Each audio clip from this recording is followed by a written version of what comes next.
Muy buenas tardes a todos, apreciados licenciados. Es un gusto poder saludarlos en esta tarde, en esta nuestra casa de estudios, la Universidad José Vasconcelos. Por tanto, pues sean ustedes muy bienvenidos a esta nuestra primera sesión. Quiero comentarles antes que nada que siempre nos han vendido la idea que el derecho romano es un derecho en desuso, que es un derecho arcaico, que es un derecho que como tal ya no está vigente y que relativamente ni tendríamos por qué estudiar, ¿verdad? Eso es lo que dicen algunos personajes. A criterio propio, tengo aproximadamente 15 años de dar la materia de Derecho Romano uno y Derecho Romano 2, y yo siempre les corroboro que el derecho romano es la base del derecho. Hay figuras que están tan fijadas en la actualidad que no podemos manejarlo como un derecho en desuso, que no podemos manejarlo como un derecho arcaico. Así que, dicho lo anterior, pues vamos a comenzar a entrar en materia. El derecho real y el derecho personal, fíjense, son figuras jurídicas que encontramos hoy actualmente. Un derecho real iba en la antigua Roma, este derecho que ostentaba el pater familias, que ostentaban los emperadores, que ostentaban los ciudadanos romanos sobre sus propiedades. Por eso vemos ahí en la plantilla que les presento, derecho real y nos habla de bienes, o sea, de cosas, de R-E-S. Así se manifestaban o así se designaban a las cosas. La res, la casa, la res, el carruaje, la res, loquendi, el esclavo. ¿Por qué res loquendi? Porque a Aristóteles se le ocurrió designarlo de esta forma porque él decía, pues no es un ciudadano, o sea, tiene dos ojos como nosotros, camina como nosotros, habla como nosotros, pero es un esclavo. Es alguien que fue conquistado o que fue traído al territorio romano mediante la guerra, mediante la esclavitud, captivi. Por lo tanto, no podían ser ciudadanos romanos. Eran literalmente cosas, ¿no? La res loquendi. Y sobre la res loquendi, el pater familias tenía el derecho real. Fíjense, es tan triste esto. La res loquendi podía ser donado, vendido, regalado, mutilado y hasta violado. Era permitido. ¿Por qué? Porque finalmente era una cosa para, o vista desde esta óptica, en el Imperio Romano. Por eso aquí también podríamos señalar al esclavo como una res, como una cosa. Y por lo tanto, el dominus, el dueño, este señor que vemos aquí de traje gris, que tiene las manos así, este dominus podía hacer lo que quisiera con sus bienes. Ahora, un parteaguas también muy importante en materia de sucesión nos lo da el derecho romano.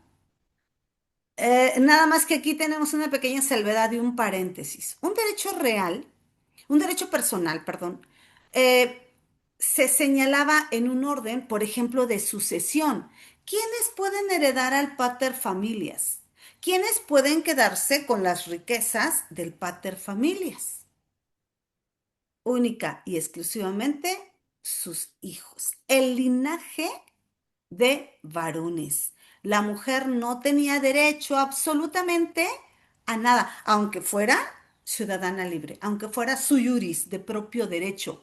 Ella no podía heredar sus bienes. Cuando ella se casaba, sí podía recibir esos bienes, pero pasaban a la administración de su esposo, de su dominus, de su señor, o bien, si este no era pater familias, pues a las manos de su suegro, en el supuesto de que su suegro fuera un pater familias. Entonces, hoy, en la actualidad, no tenemos esclavos, están prohibidos.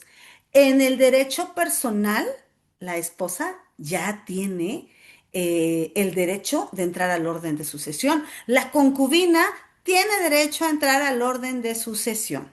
Entonces, el derecho personal va a ser aquel que nos va a ligar en el vínculo con una persona. También a esa persona, pues obviamente podemos en su momento heredarle bienes, podemos dejarle cosas, podemos legarle, es decir, una parte de toda la masa hereditaria se la podemos dejar. En un derecho personal, hoy, actualmente, los padres estamos obligados a dar alimentos a los hijos, pero los hijos también tienen esa obligatoriedad y reciprocidad de dar alimento a los padres. Eso es un derecho personal. Yo como mamá puedo heredar los bienes de mi hijo, eso lo vamos a ver mucho más adelante. Pero bueno, a manera de una parte introductoria de poder hacer una distinción entre derecho real y derecho personal, por eso quise ponerles esta plantilla. ¿Alguna duda o comentario, apreciadas y apreciados licenciados? No, profesora, todo No, bien. no, maestra. Perfecto. No, maestra, gracias. Muy bien, pues entonces vamos a avanzar. ¿Clara? ¿No? No, todo bien, maestra. Muy bien. Entonces, vamos a adentrarnos un poco más en el tema del derecho real. ¿Cuáles eran sus características? Los derechos reales son el poder jurídico que una persona ejerce sobre un objeto para aprovecharlo en su totalidad. Es mi casa, la puedo rentar. Es mi casa, la invadiste y te la puedo quitar, ¿no? Oponibilidad. Los derechos reales son erga omnes. ¿Qué significa erga omnes? Que podemos hacer valerlos ante terceros, podemos hacerlos valer ante la autoridad, podemos hacer valer, por ejemplo, le di dinero prestado a fulanito y entonces yo soy su acreedor y él es mi deudor. Yo puedo, gracias a ese derecho real erga omnes, del dinero que yo le presté, exigirle que me pague. Ujú. Y la protección en el derecho romano, pues estos se defendían mediante la actio in rem, es decir, las acciones que podíamos activar sobre las cosas. Ejemplo, un vindicati. ¿Qué es un vindicati? Entran, voy a ponerles una pequeña simulación. Doy renta a mi casa y de pronto el inquilino ya no se quiere salir.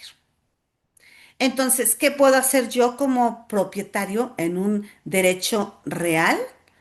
Hacer valer mi derecho erga omnes y solicitar una actio in rem a través de un juicio reivindicatorio, un vindicati, como se conoce en el derecho romano, y hacer que esa persona que está dentro de mi casa se vaya y yo me quede con mi propiedad.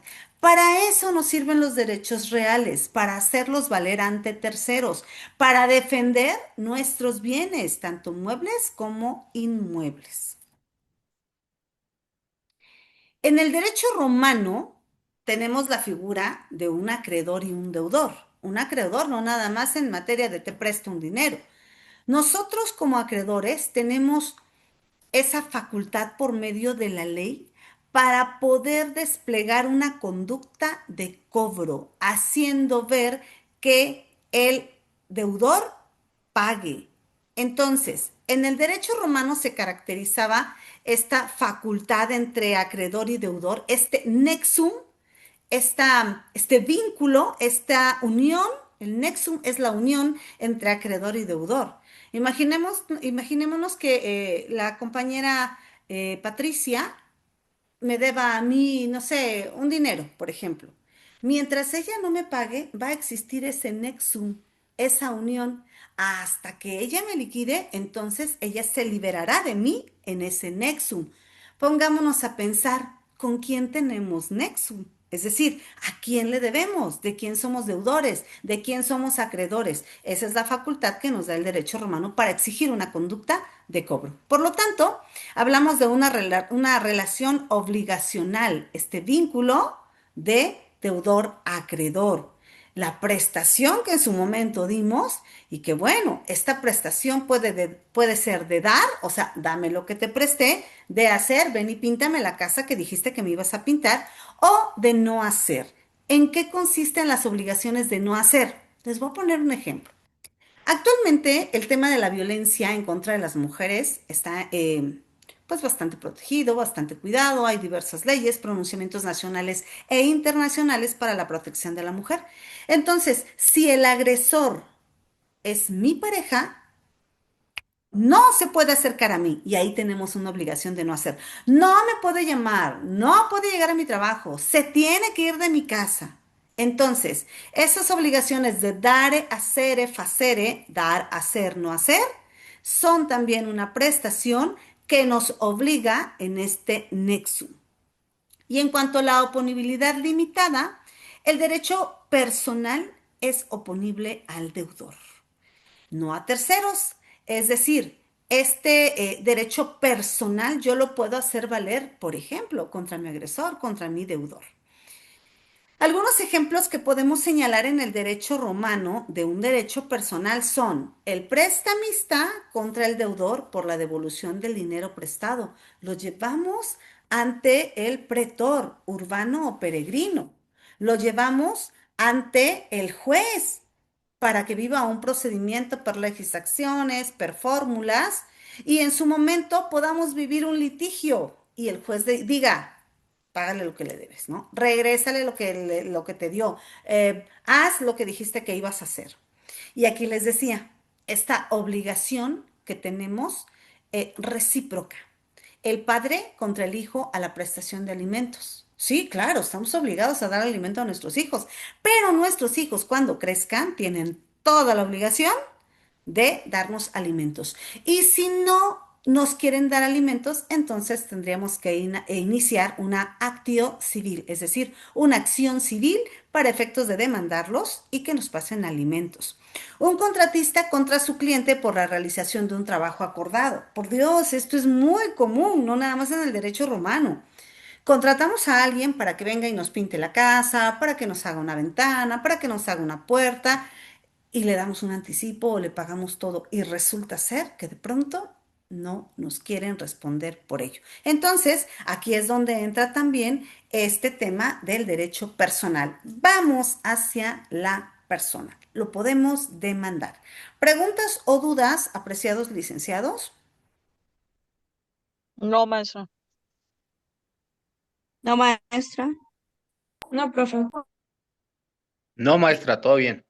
Muy bien, entonces proseguimos. Aquí vamos a hacer un pequeño cuadro comparativo de los derechos reales y los derechos personales para ir afianzando, ¿no? Los escalones del conocimiento.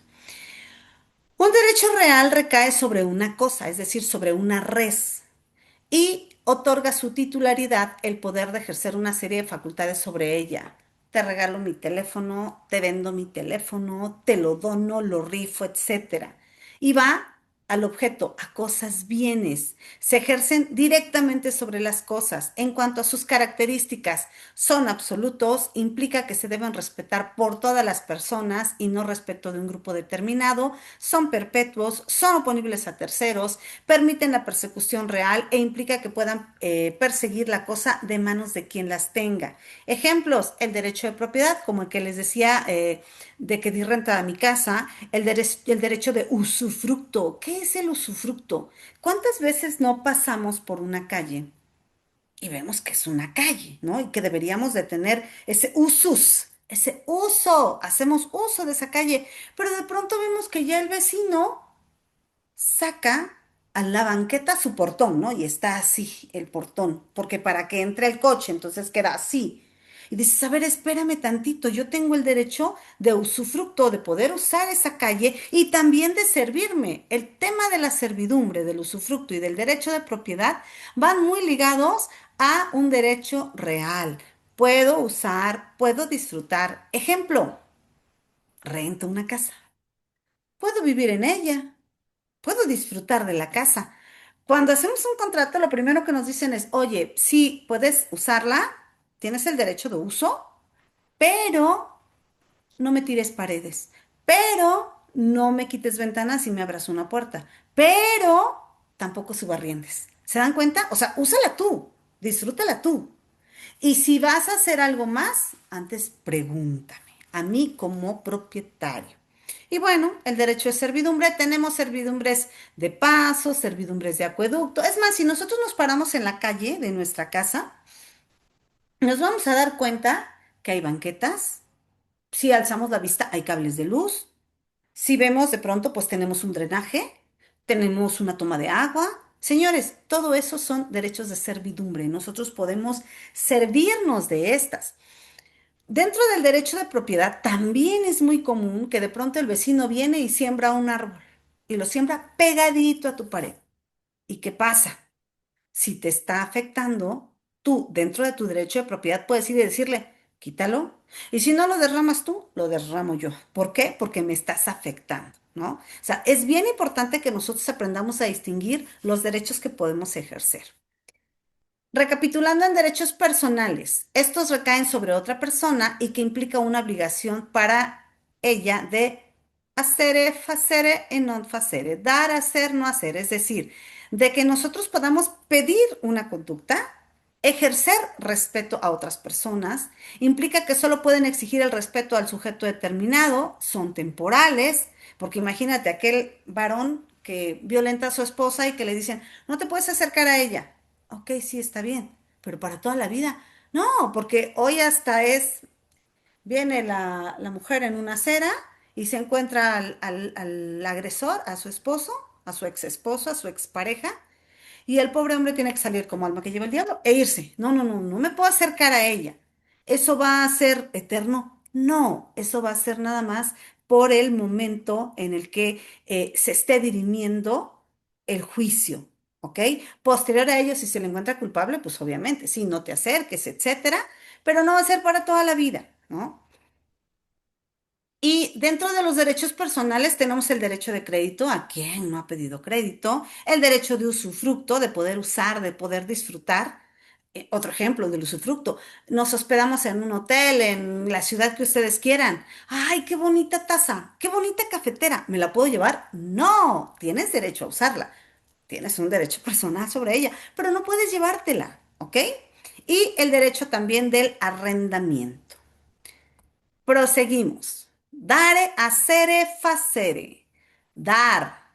Te compro una casa, te doy el dinero. Hacer, te contraté para que me construyas una casa o para que me hagas una remodelación y por eso vamos ahí al arquitecto. De no hacer, no te acerques, no pases. Propiedad privada, ¿verdad? Esta imagen también nos simula de una manera muy clara y precisa el dare, hacere y el facere. Dar, hacer y no hacer. Tenemos obligaciones para donde veamos. Fíjense, como simple habitante romano, en el Imperio Romano, tenían que dar un tributo. A ver, levante la mano, ¿a quién le gusta dar tributo? ¿Qué es tributo? Ve y paga tus contribuciones. Todos estábamos felices y contentos cuando nos dijeron cambio de placas y todos, sí, ¿estábamos felices? No, porque traía como consecuencia un desembolso. Sin embargo, es una obligación que tenemos que manejar, ojo, en una modalidad totalmente manejada ad hoc y nos dieron un tiempo, creo que hasta julio, ¿no? Creo que termina julio, entonces ya empiezan los operativos, algo así escuché, luego dijeron que era una nota falsa. Entonces, tenemos obligaciones por naturaleza, dare, hacere, facere, non facere. Por su autonomía pueden ser principales o accesorias. Ejemplo de una obligación principal o accesoria. ¿Han tenido a la vista un pagaré? Ahí en el pagaré dice, me obligo a pagar a fulanito de tal. Pero si tú analizas un pagaré, en una parte así de abajo, habla de un interés. Lo principal sería los 5 o 10 mil pesos que pediste prestados y el interés moratorio, que sería lo accesorio, también tendríamos que pagarlo en un momento dado. ¿Ok? Entonces, principal, los 10 mil pesos. Accesorio, ese porcentaje que se fue generando por morosidad. Por existencia, obligaciones presentes. Ahorita soy hija y me tiene que dar elementos mi mamá, mi papá. Pero en lo futuro yo voy a ser una persona adulta y mis padres van a ser adultos mayores que a lo mejor no van a poder trabajar. Y entonces voy a tener que pasarles alimentos. Dentro de la modalidad nos encontramos con las suspensivas o resolutorias. Estas van muy de la mano con el tema de un proceso. Un proceso puede suspenderse o un proceso puede resolverse. Lo suspendo a través de un convenio, a través de un contrato, a través de una obligación, un compromiso de pago y digo, sí, sí, ya está bien, hasta ahí le dejemos y entonces suspendemos el procedimiento o bien resolutorio y esperamos la sentencia. ¿Preguntas o dudas, apreciados licenciados? No, maestra. Ok, No, maestra. muy bien, No, maestra. perfecto. Entonces vamos a seguir. Esto es maravilloso. A lo largo de la historia, desde la creación del derecho que se creó con la creación del hombre mismo. Y si no, imagínense, vamos a parafrasear un poco. Fuente de las obligaciones. Delito, contrato, ¿qué puedo hacer? ¿Qué no puedo hacer? Desde el Génesis tenemos decretos. Desde el Génesis, desde el libro de Génesis, estoy hablando de la Biblia, tenemos mandatos. Sepárese la oscuridad de la luz. En toda la inmensidad de las aguas, que hayan partes de tierra. Que crezcan, que crezca hierba verde, que se creen animales y a todos les vamos a poner nombre. La ley mosaica, la ley que le fue entregada a Moisés en el monte Sinaí, señores, era obligación. Era de qué puedes hacer, qué no puedes hacer. Bueno, a lo largo de la historia, muchos doctrinarios y juristas han clasificado la fuente de las obligaciones. Para Gallo, que es un jurista, un doctrinario, dice que la fuente de las obligaciones es el delito, el contrato y otras varias fuentes. Justiniano, que es con la que nos quedamos, la mayoría de los que estudiamos el derecho, Eduardo García Maínez, en Introducción al Estudio del Derecho lo maneja así. El propio Justiniano hace su clasificación y dice, a ver, espérame tantito. Dentro de las fuentes de las obligaciones tenemos al delito, tenemos al contrato, tenemos al quasi ex maleficio o cuasi delito, y al cuasi ex contractual o cuasi contrato. Vamos a poner mucho énfasis en el punto 2. En la Edad Media, igual, delito, contrato, cuasi delito y cuasi contrato, muy parecido al que tenemos en el de Justiniano. En el Código Napoleónico tenemos al delito, el contrato, el cuasi delito, el cuasi contrato y dice Napoleón, ay, ¿qué crees? También la ley. La ley es fuente generadora de las obligaciones. Para Planiol nos habla únicamente del contrato y de la ley, para Messineo nos habla de la voluntad del deudor y para Demosh nos habla del contrato, de la voluntad del deudor, de la voluntad del acreedor, del hecho ilícito y de la ley. Pero vamos a centrarnos en Justiniano y en la Edad Media. El delito es una fuente generadora de obligaciones. Porque si yo voy conduciendo mi vehículo y de pronto atropello a alguien, yo ya cometí un delito. Y si se murió, homicidio. ¿Queríamos matarlo? No, a lo mejor se me fueron los frenos, a lo mejor estaba la carretera muy resbalosa porque estaba lloviendo, a alguien, un carro iba tirando aceite. Digo, pueden ser muchos factores. Un delito. Un delito como tal, según el Código Penal, es la conducta típica, antijurídica y culpable. Típica, entra del tipo legal, entra dentro del catálogo legal que nos da el Código Penal. Antijurídica, va en contra de la ley. Típica, antijurídica y culpable. Es decir, yo tengo la culpa. ¿Lo quise hacer? No, pero al final del día tengo que responder por ello. Y dentro de los delitos, también, eso lo van a ver en derecho penal, tenemos la clasificación de un delito doloso y un delito culposo. Un delito doloso es aquel que se hace con toda premeditación, alevosía y ventaja. Y un delito culposo es, ups, no quería hacerlo, pero híjole, se me fueron los frenos. Pero híjole, por contestar el teléfono se me cayó, frené de más, etcétera, o no me funcionaron los frenos y golpeé. No era nuestra intención hacerla, pero al final del día tenemos un producto terminado, que no se juzga de la misma forma que si fuera un delito culposo, pero sí lleva obligación en ello.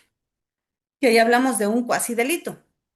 Un contrato lleva todas las solemnidades que maneja la ley. Una nominación, es decir, el nombre del contrato, un proemio, antecedentes, declaraciones, manifestaciones, cláusulas, penal, rescisión especial, saneamiento y evicción, repudio del domicilio y ratificación. Fíjense cuántos puntos acabo de dar para un contrato.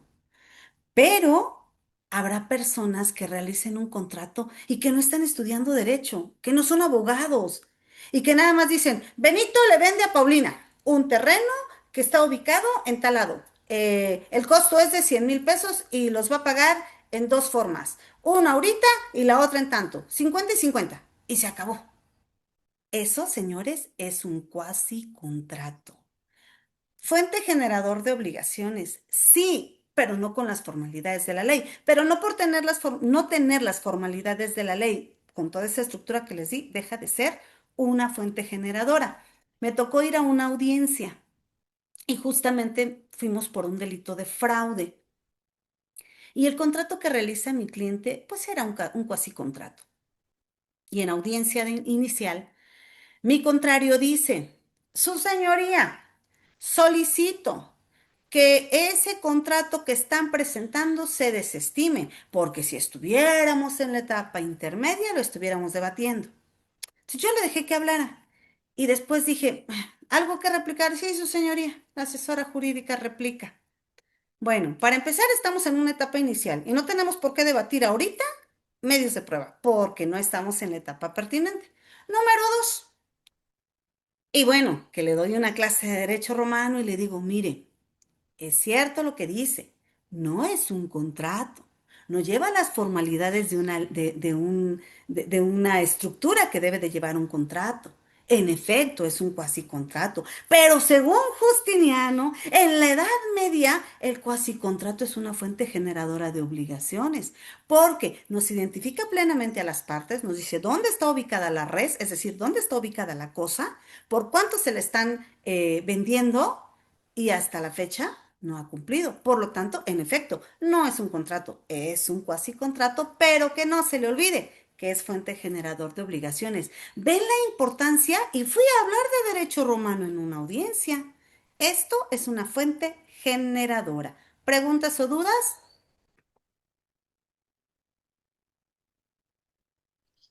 No, Entonces, maestra. maestra, quiero entender que, por ejemplo, en una audiencia, si se presenta el caso que usted nos acaba de mencionar, ¿se puede tumbar o pedir que sí se lleve a cabo eh, las obligaciones por un contrato?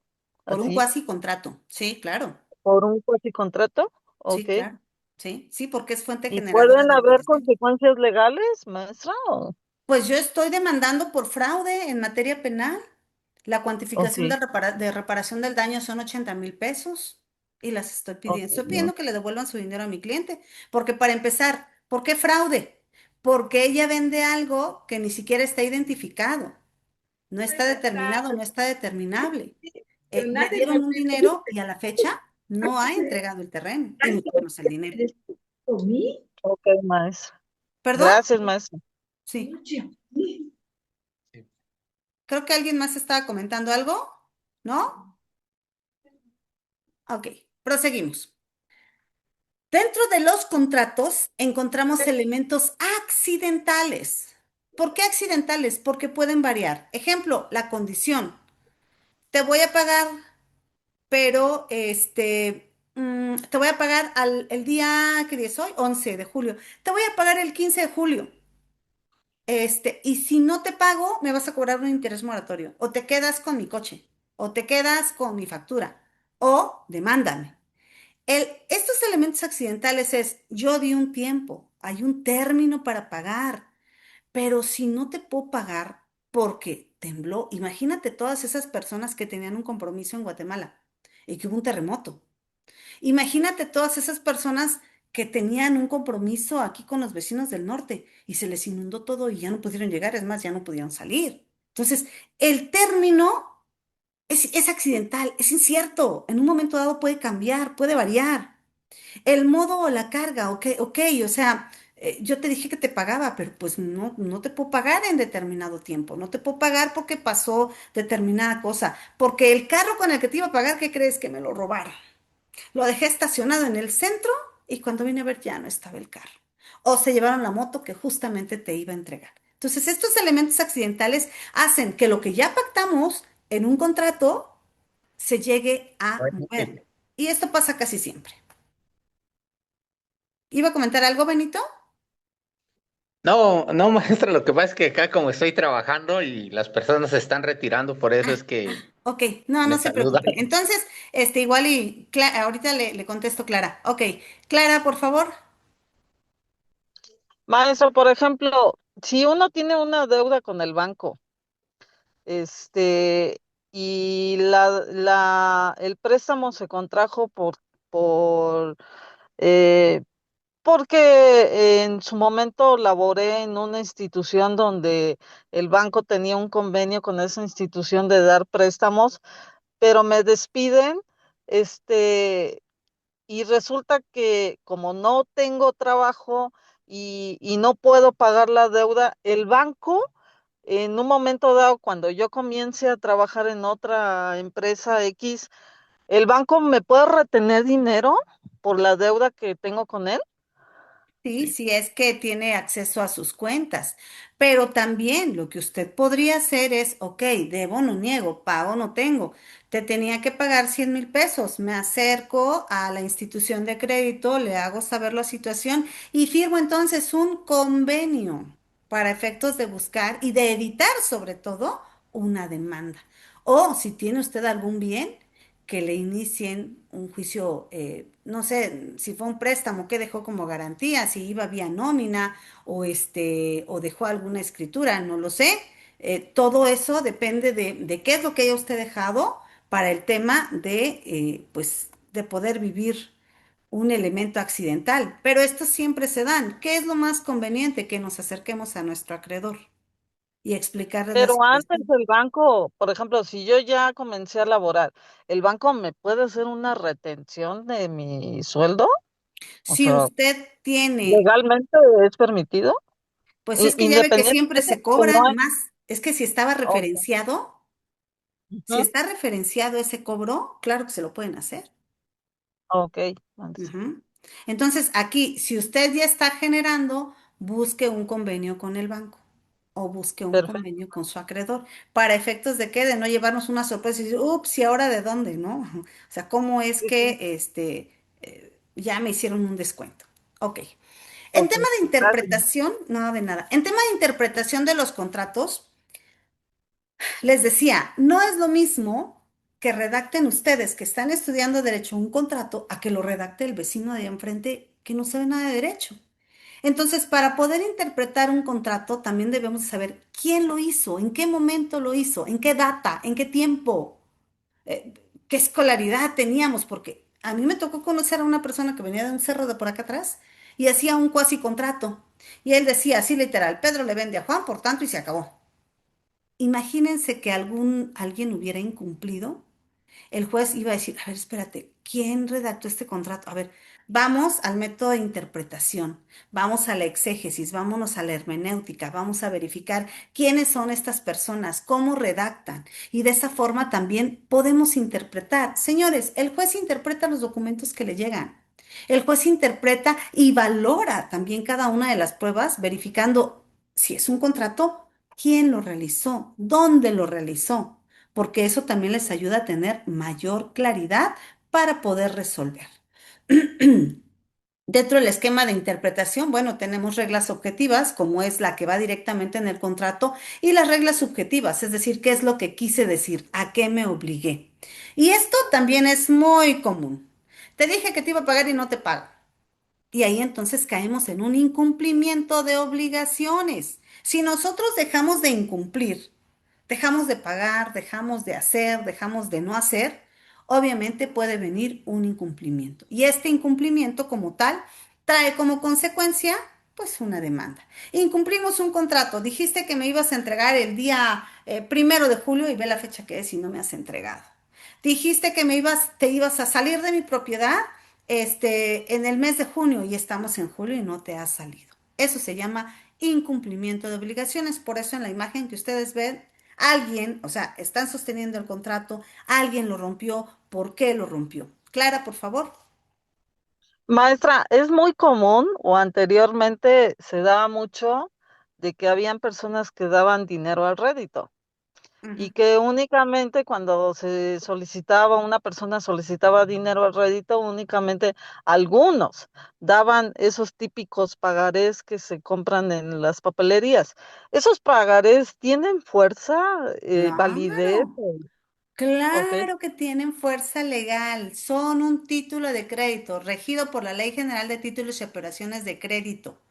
Y claro que entraban a cobro, de ahí derivan los juicios ejecutivos mercantiles. Pero eso lo van a ver en derecho mercantil. Pero sí, ok. claro, claro que tiene que ver mucho con el tema de las obligaciones. Ahora, Gracias, maestra. de nada, tenemos formas de extinguir la obligación, es decir, ¿cómo voy a deshacerme yo de esta obligación? La innovación. Sustituyo una obligación por otra. Sustituyo muchas veces al deudor por otro deudor, ¿no? ¿Sabes qué? Ya no te voy a poder pagar yo soy el deudor, pero te va a pagar Patti, ella te va a pagar Clara. Con ello te vas a arreglar. Y dice Pati, sí, sí es cierto, yo te voy a pagar. Ah, perfecto. Entonces hay una innovación. Es un cambio de nueva, nova, viene de nuevo. Compensación. Mira, yo te debo, pero tú me debes. ¿Qué te parece? Por ahí nos vamos acomodando recíprocamente para que pues ya no nos debamos nada. Condonación. Mira, me debes 50,000 pesos, pero realmente el dinero, lo que yo te presté fueron 10,000 pesos y los 40 vinieron como accesorio. Lo principal es 10, los accesorios son 40. ¿Qué te parece? Te condono la mitad de los intereses, pero págame. Eso lo hace mucho el banco, ¿no? Imagínense, lo hace mucho el banco en pleno siglo XXI y existía ya desde el derecho romano. La confusión o consolidación, el ejemplo que les ponía, tú me debes, pero yo también te debo. Ok, hagamos cuentas y ya, lo que quede, listo. Ahí vemos cómo lo manejamos. La transacción. Estos van a título ejecutivo, como los pagarés que les comentaba, por escrito bajo sanción o en cuanto a derechos patrimoniales. Esta transacción en un momento dado es una consecuencia de un asunto litigioso. Y el mutuo disenso, que no es más que un convenio entre las partes para dejar sin efectos el acto celebrado. Ejemplo, firmamos un contrato con el banco y no le puedo pagar. Entonces voy y le digo, ¿sabe qué? No le puedo pagar, ya incumplí una obligación, pero ¿qué le parece? Firmemos un convenio de pago. Las instituciones de crédito, Telmex, todas las tiendas departamentales por lo regular manejan este mutuo disenso. Preguntas o dudas porque vamos a pasar a la unidad 2. No, maestra. Muy No, bien, maestra. perfecto. No, maestra. Muy bien, gracias. Entonces, dentro del derecho romano existían contratos. Fíjense, les voy a parafrasear esta imagen que ustedes ven. La clase va a quedar grabada. Si quieren fotografiarla, pueden hacerlo. Dentro de la clasificación de los contratos que existían en el derecho romano, teníamos el contratos verbis, el contrato verbal. Ojo, en el Imperio Romano no cualquiera se atrevía a hacer contratos, porque para empezar, debías de ser una persona sui juris, es decir, de propio derecho, tenías que ser varón, no tenías que ser esclavo, deberías de tener un poder adquisitivo. Y los contratos eran verbales. Benito, te voy a vender mi carruaje. Perfecto, dice Benito. ¿En cuánto quieres? No, pues quiero 100 haces. Va, listo.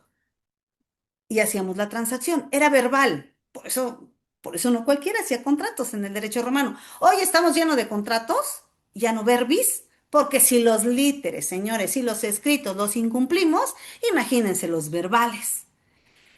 Entonces, tenemos el contrato verbis, que era el de propia palabra, tenemos el contrato literes, que era el que ya se escribía, tenemos el contrato real, que era la entrega de la cosa. Te vendo mi teléfono, listo, ahí te va. Aquí te lo entrego, dame el dinero. Tenemos el contrato consensual, que este tenía como característica primordial la autonomía de la voluntad, el sometimiento de la autonomía de la voluntad a determinado acto jurídico. No vamos a redundar en ello porque me interesa mucho que vean la clasificación y las características que ya se las expliqué. Entonces, contrato verbis verbal, contrato literes escrito, contrato real, entrego la cosa, la res, y el contrato consensual. Someto mi autonomía de la voluntad a este acto. Y aquí los tenemos, nuevamente. Aquí sí les voy a pedir que le tomen foto a esta imagen para ya no redundar sobre ello. El contrato real, el contrato verbal, el iteris consensual. Bueno, aquí voy a explicar estos cuatro. El nominado, que es el que tiene un nombre. Ejemplo, contrato de compraventa, contrato de arrendamiento, contrato de permuta. Contratos no nominados, aquellos que no tenían un nombre. Existen figuras, existen contratos de pronto que los tratamos de adecuar. Miren, en algún momento, en una comunidad me tocó estudiar un documento que hicieron en la que todos los hijos decían, bueno, vamos a ponernos de acuerdo en que todo nosotros se lo demos a nuestra mamá porque se murió nuestro papá. O sea, ni siquiera llevaba nombre, que era un repudio al derecho de herencia que tenían, pero fue un contrato no nominado, es decir, no le pusieron un nombre. Tenemos contratos unilaterales y bilaterales. En el unilateral, yo únicamente puedo sufrir el detrimento a mi economía. Ejemplo, la donación. Le dono un terreno a mi hijo, le dono una casa a mi hijo, pero ¿el que me va a dar? Nada. Ah, perfecto. Entonces es un contrato unilateral. Es bilateral si yo le digo, ok, te lo voy a donar, pero ¿sabes qué? Voy a poner condiciones, me tienes que venir a ver, me tienes que cuidar, me tienes que, o sabes qué, sí te lo voy a donar, pero me vas a dar una mensualidad de tanto. Y aparte me vas a llevar al médico. Entonces ahí ya no es unilateral, ahí ya se vuelve bilateral. Y en un contrato bilateral, el mejor ejemplo es la compraventa, es el arrendamiento. Tenemos contratos onerosos y contratos gratuitos. Oneroso, hay de por medio dinero. Gratuito, no me des nada. Te lo dono, listo. Que Dios te bendiga. Ya, es tu herencia, ¿no? Te lo voy a donar. Gratuito. Oneroso, como el que yo les decía. Sí te lo voy a donar, pero necesito que me des tanto de mensualidad y que te hagas cargo relativamente de mí. Estos cuatro del lado para mi derecho, para ustedes creo que también, son los que no venían especificados aquí, pero bueno, se los especifico aquí. Y dentro del derecho romano también tenemos términos medios raros. Doudes, dout facias, facio ut des, facio ut facias. Contratos innominados. Doudes, doy para que des. Si la prestación cumplida y la que debe cumplirse tiene por objeto la transmisión de la propiedad. Ejemplo, la permuta. Dout facias, doy para que hagas. Cuando se da una parte de la cosa para conservar la otra bajo determinado comportamiento. Sí te la doy, pero te vas a portar bien. Sí te la doy, y los esposos, sí te voy a dar permiso, pero no vayas a tomar. Sí te voy a dar esto, pero no hagas tal cosa, ¿no? Facio ut des, hago para que des, contraria a la anterior, a esta que acabo de explicar. Y facio ut facias, hago para que hagas. Ejemplo, permuta, transacción y el precarium. Esto va en detentación de la cosa. Estos contratos los vamos a ver más adelante cuando ustedes estén estudiando Derecho Civil 4, que es justamente los contratos. Pero aquí sí nada más quise comentarles cuáles podrían ser los contratos innominados. No tienen nombre, pero tienen una condición. Y bueno, esto también ya lo expliqué, el tema de los contratos y de los cuasicontratos, la solemnidad que debe de tener cada uno de ellos. Y es así como llegamos a un contrato también bastante relevante en materia de derecho romano, que es la donación. En esta donación vemos a un pater familias, vemos a un sui iuris, que es el encargado de que a causa de él alguien más va a ser beneficiado. ¿Qué requisitos debe de tener la donación? Primeramente, que tengan en el derecho romano, que sean sui iuris, es decir, que sean ciudadanos romanos de propio derecho, con derecho a un ius commercium, a poder realizar contratos, a poder realizar actos por sí mismos y sin la representación de alguien más. El requisito número uno era el empobrecimiento del donante. Yo te dono, pues yo me quedo sin una propiedad, pero tú te vas a volver rico, ¿no? O al menos vas a tener casa. La consecuencia del enriquecimiento del donatario, que el donante realmente tuviera la intención de realizar un acto de liberalidad y el consentimiento del donatario. Es decir, aquí en este contrato de donación tenemos al donante, tenemos al donatario y ellos en un momento dado, el donante decía, te voy a donar y listo, prácticamente recibía la propiedad. ¿Por qué motivos se podía y se puede revocar una donación, eh? La donación actualmente se puede revocar. No nada más en el derecho romano se revocaba. Actualmente se revoca por ingratitud del donatario. Le doy a mi siervo, por ejemplo, la libertad a través de una manumisión. Lo dejo libre y después pasa y ni me habla y me hace caras y se comporta grosero conmigo, en ese momento le puedo revocar el beneficio de la manumisión que yo le había dado. Ajá. Por ingratitud. Cuando el donatario no cumple con el modo señalado, oye, sí, te dije que ibas a hacer tal cosa y no le estás haciendo, así que con la pena, mijo, te voy a revocar. Tratándose de donaciones entre patrones y libertos, cuando le nacía un hijo al patrono. ¿Quién era el patrono? Aquel que en su momento era el patrón. Un liberto viene del término libertini, que podía adquirir la libertad, pero que en algún momento había sido esclavo. Res loquendi, libertini, te doy tu libertad a través de una manumisión, pero si tú llegas a ser ingrato, regresas a mis manos. Si no eres ingrato, pero tienes un hijo, en un momento dado también te puedo revocar esa donación.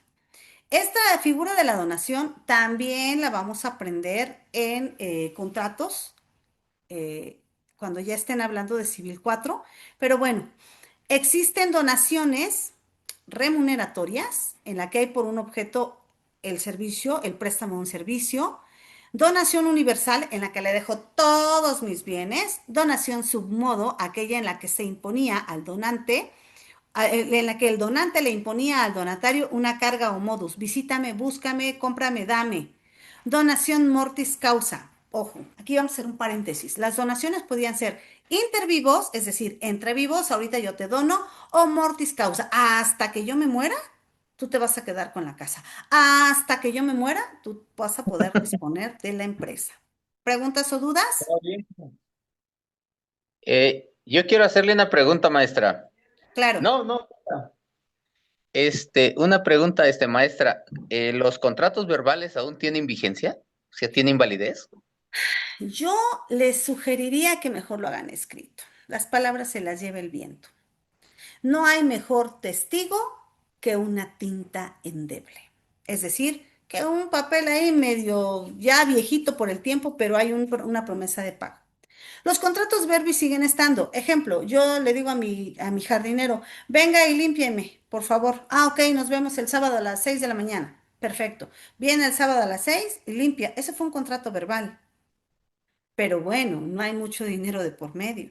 Pero te presto 200, 300 mil pesos y dices que me lo pagas y luego a la mera hora ya nada, no hacemos un contrato de nada, no hacemos un recibo de nada. Entonces, siempre lo ideal es tener un documento, Gracias, maestra. ¿ok?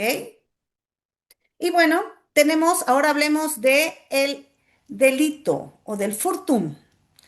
El furtum manifestum se denominaba aquel en el cual el ladrón era sorprendido en flagrante delito. Ahí está, tenemos la flagrancia, lo que hoy en materia penal se estudia. El furtum nec manifestum trataba de un hurto no flagrante, o sea, no vi cómo lo robaste, pero ahora está contigo. Entonces, pudo haber habido un furto, pudo haber habido un robo. Y dentro de las otras fuentes de las obligaciones, pues obviamente tenemos el contrato, tenemos la declaración unilateral, tenemos el delito, que ya lo explicamos, y tenemos el enriquecimiento ilegítimo, la responsabilidad objetiva y la gestión de negocios. Estas también son otras fuentes generadoras de obligaciones. Hoy por hoy está muy de moda el tema del enriquecimiento ilegítimo o ilícito y cuando se enriquece con daño o detrimento de otro. Hay una fuente generadora de obligaciones. Si yo veo que tú estás afectando a mi empresa, a mi representación, pues obviamente te puedo demandar.